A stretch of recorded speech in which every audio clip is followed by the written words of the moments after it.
Thank you so much. I think today I have the pleasure of talking to Vinod. I think we've not done justice to his introduction, so I would like to start with introducing him.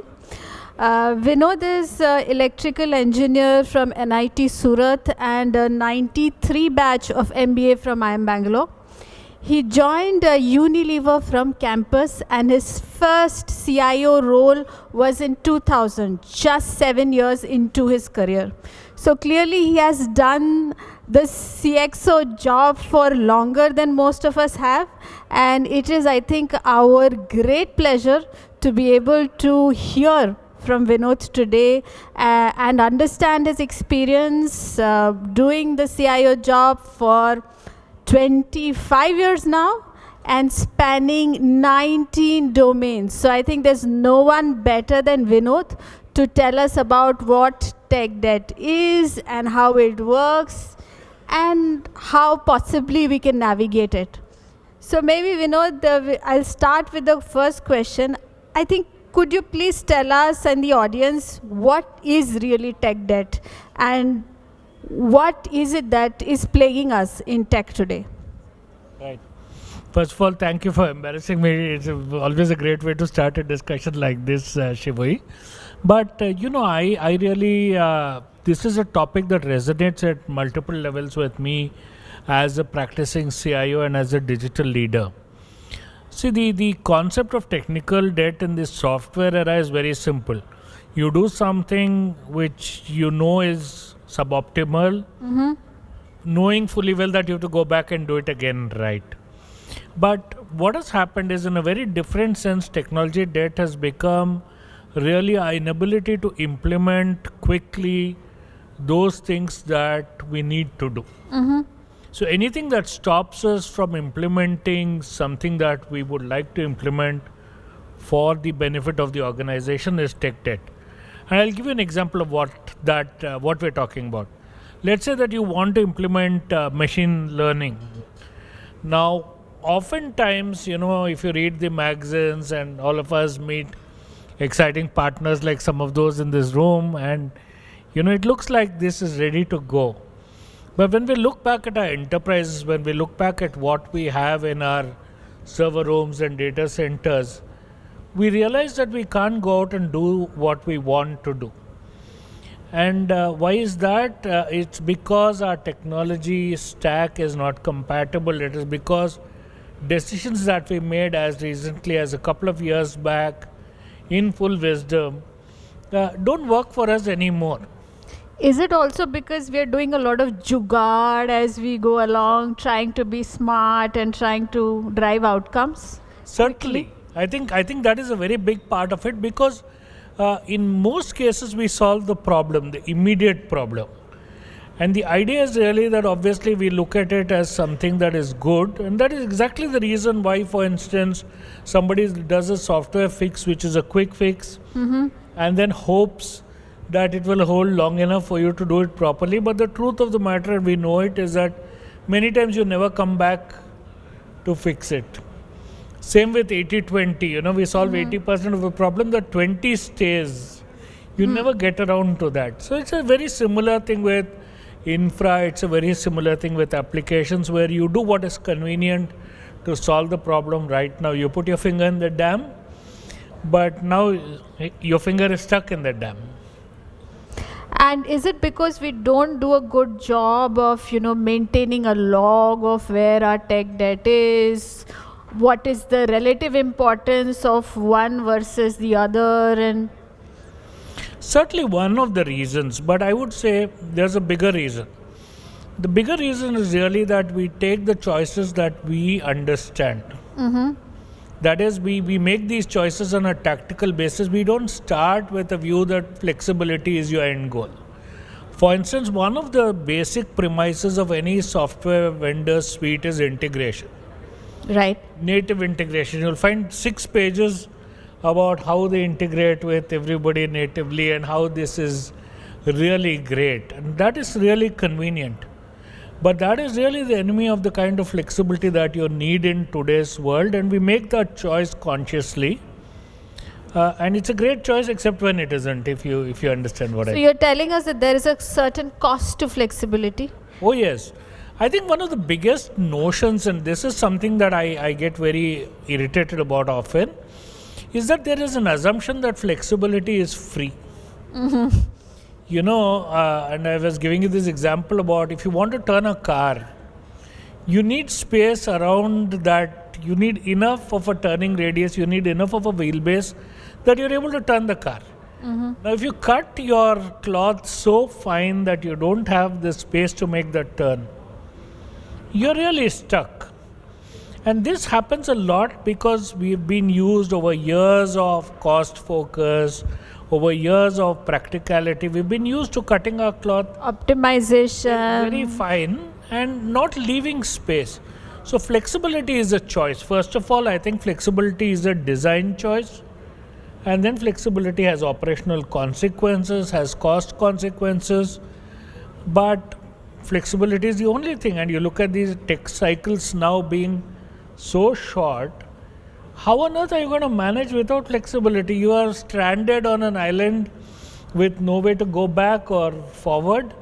And the only answer oftentimes is to wait till what you have depreciates to the point where you can actually get rid of it. So you're telling us there needs to be a balance. I mean, flexibility balanced with reality. More than a balance, I would say, there needs to be a conscious design. You need to have a way of looking at your ecosystem that tells you what you will do if something changes. I think too often our changes are very predictable. You say, okay, what will I do? For instance, one of the reasons why sometimes you have hostile partnerships and contracts is because they realize that you're too deep into the ecosystem for you to consider disengagement. So we are prisoners We're prisoners. of some of our contracts for sure. And all of our contracts almost, I'd say. I agree. I've not seen one that allows me to get out easily. But the point is, that's not necessarily a bad thing. The question is, how have you thought about it? And how have you put the pieces together in a way that you can reassemble them, that you can twist them around? You know, like a Rubik's Cube, the flexibility that you have there is by design, it's unique. And you can get almost any pattern you want with relatively minimal effort. But the question is, you have to kind of call that out early and you have to prepare for it. So for instance, if you know that there is a lot of action that is happening, let's say in the supply chain route optimization part, and you have a choice between a native in-block model versus an external program, Right. what would you do? You would go for something that is external, that is interface, so that you could potentially Just switch replace on, that. switch on, and switch. That's right. Yeah. But that's a conscious choice that you make, and it's not an easy choice. I don't mean to minimize or trivialize the challenges that we as CIs go through.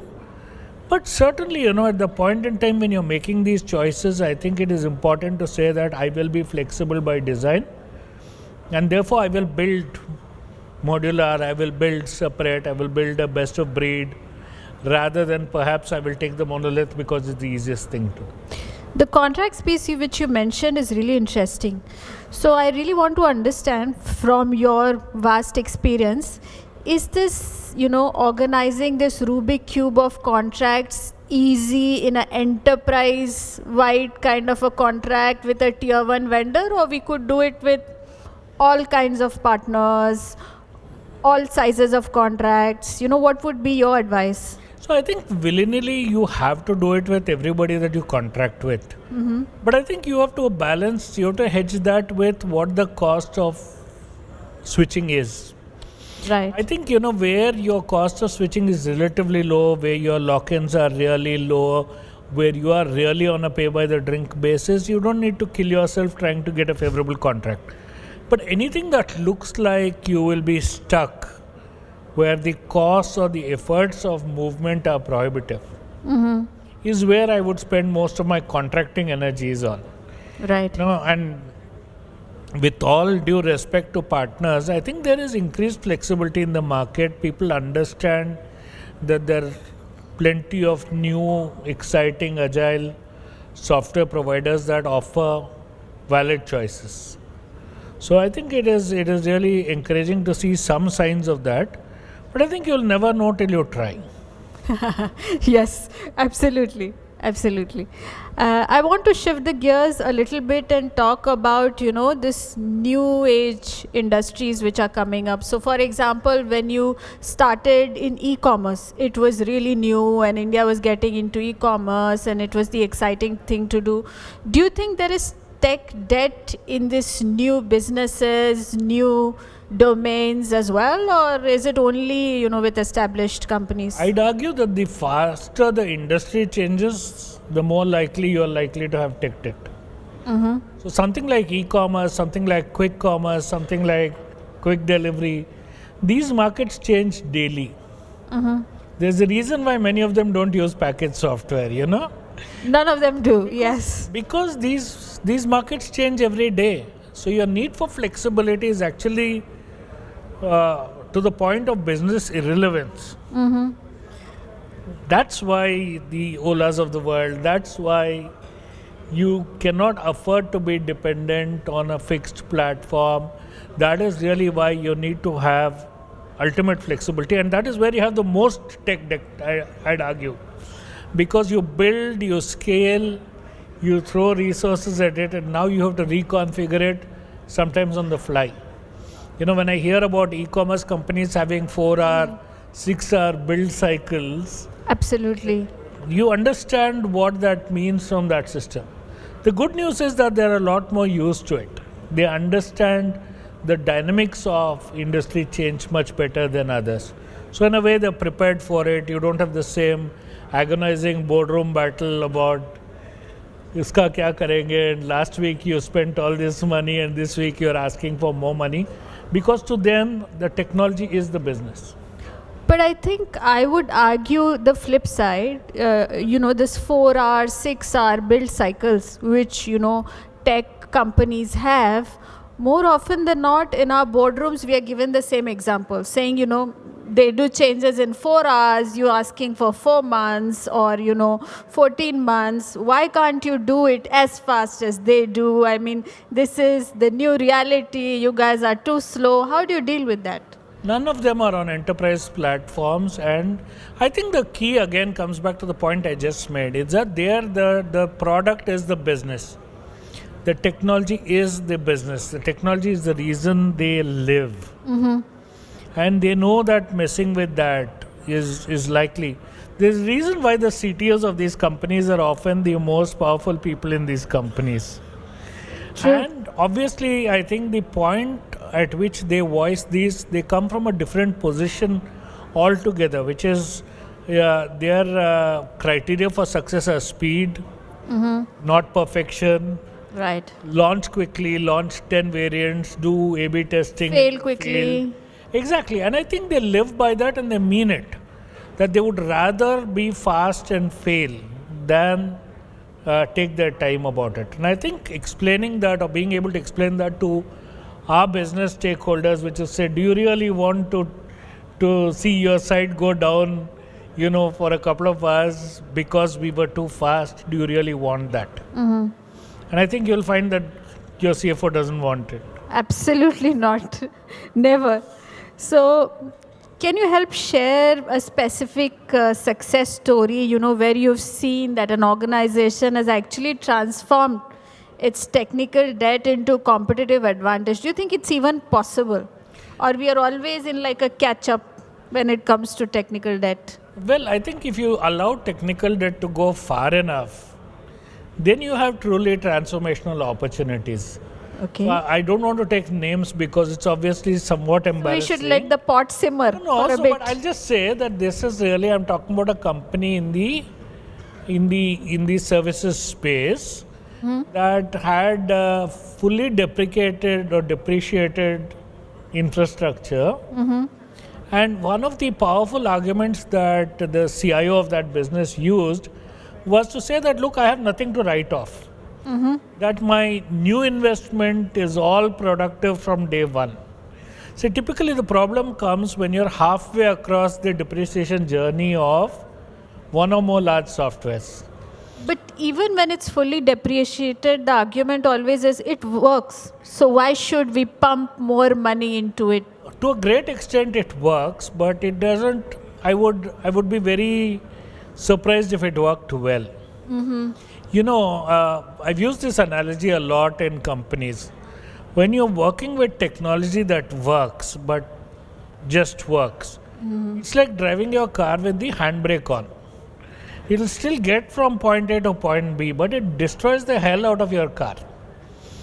And I think people realize that because there is effort that goes in at various levels in the organization to work despite the system rather than with it. The system. And anybody that tells me that it is working either doesn't understand or is underestimating the level of friction that is going on Absolutely. between users at multiple levels in the system.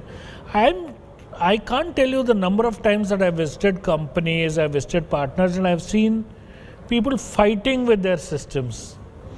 There's no better way to express what is going on in the trenches of those companies than that people are working against their systems, working, aisa nahi Or hota hai, despite the system. we'll do this PO this way because we can't do it that way. If I had 1 rupee for every time I've heard that, I would retire today. So Absolutely. I think that is really the challenge, is really that this argument of it is working is one, that at what cost, and two is till when. Because you know that if you're stranded in the middle of the road, if you neglect maintaining your car and your bill is, let's say, $5,000, if you're stranded in the middle of the road, I guarantee you that bill is now $15,000 because everybody knows you're a sitting duck. Yep. And RSA costs money. And so often you will end up spending way more than you would have had you done what you had to do at the time that you had to do it. And such wisdom, unfortunately, is always 2020 hindsight. True. But I think a smart CIO can certainly use it to prepare that case. And how do you turn it into like a competitive advantage? I think that's where I was talking about, which is say that the ability to leapfrog.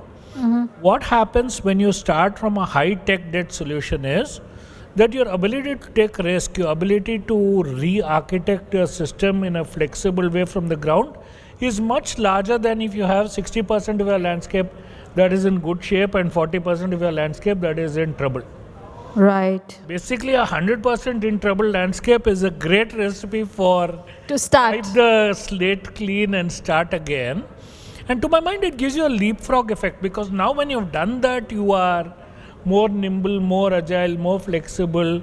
Of course, you shouldn't make the same mistakes again that you did in the last generation. But it's really your opportunity to wipe the slate clean, build flexible. And by the way, if this happens, now you have no excuse for not doing all these good things that I'm talking about. True. So leapfrogging, that is what we should look for right. from a clean slate. I think that's the message Vinod is trying to give us.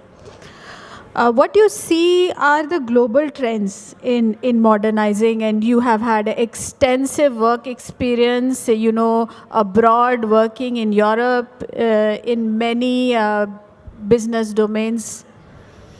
I think there's a very clear shift from monolithic to modular.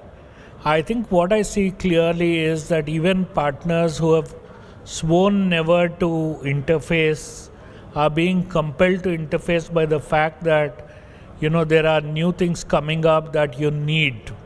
If you look at the whole AI, ML, Gen AI ecosystem, one of the clear things it is driving change in products, but we know it's difficult.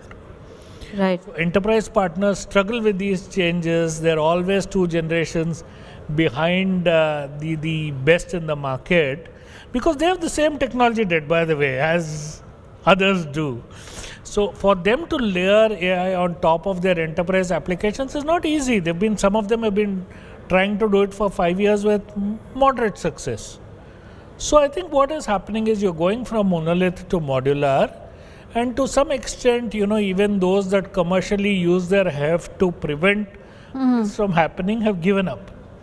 And you look at some of them, they've actually embraced this idea which says that we will not do everything, but we will rather at some point interface with best in breed Absolutely. in these solutions. And that is a trend, I think, that is universal and only accelerating by the day, because you cannot possibly expect to rebuild those things or incorporate those things.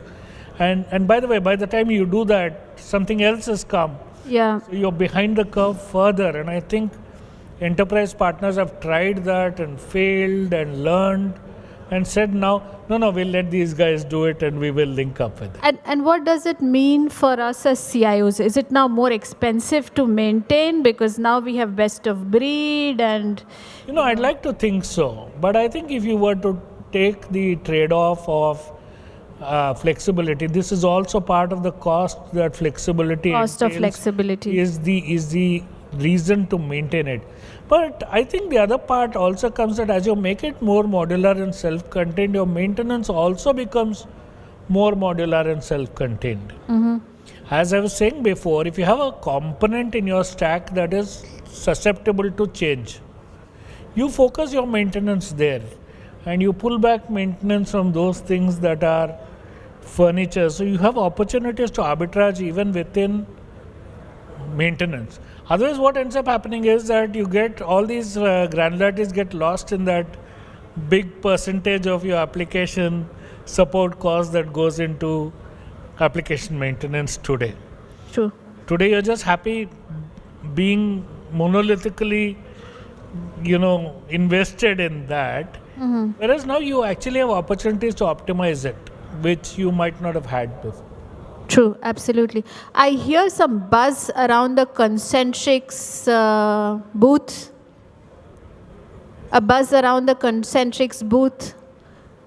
Vinod is a very, very senior leader and we are just concluding. So I would really want you to hear the last pieces of advice which he has to offer. Also around the Tungsten booth, please. Tungsten Data Logics booth. Hello? I see a gentleman still very passionately discussing at the Tungsten Data Logics booth. Hello? Anybody there? Thank you so much. Thank you. I think the last 10 minutes that we are concluding this session, and it's not every day that we get an opportunity to hear from Vinod.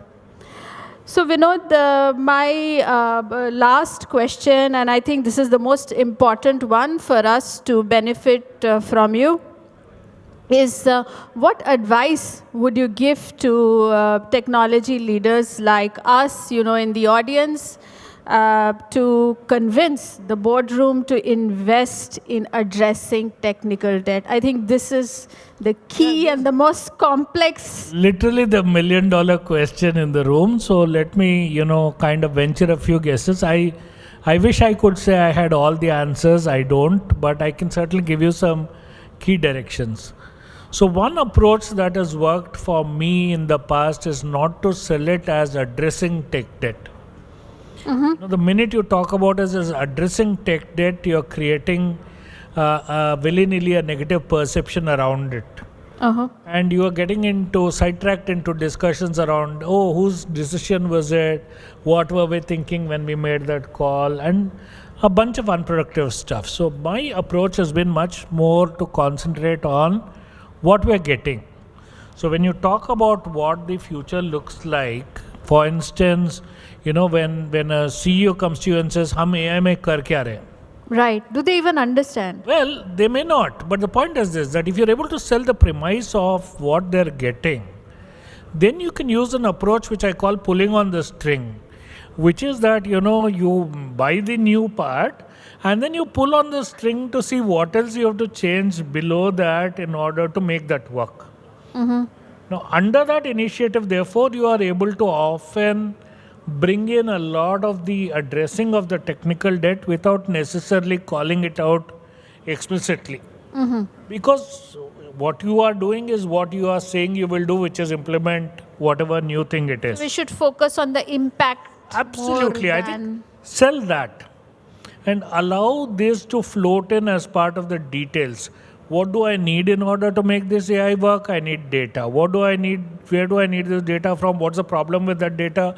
my current sources of data are antiquated. I need to upgrade my operational technology. I need to upgrade my historian. To me, these are all costs of doing the AI case. And that way, what ends up happening is you can often double up your AI investment and address a significant portion of your tech debt as a result of that. And because you're pulling on the thread, you are at least your conscience is clear that you're not doing anything outside what you promised your board.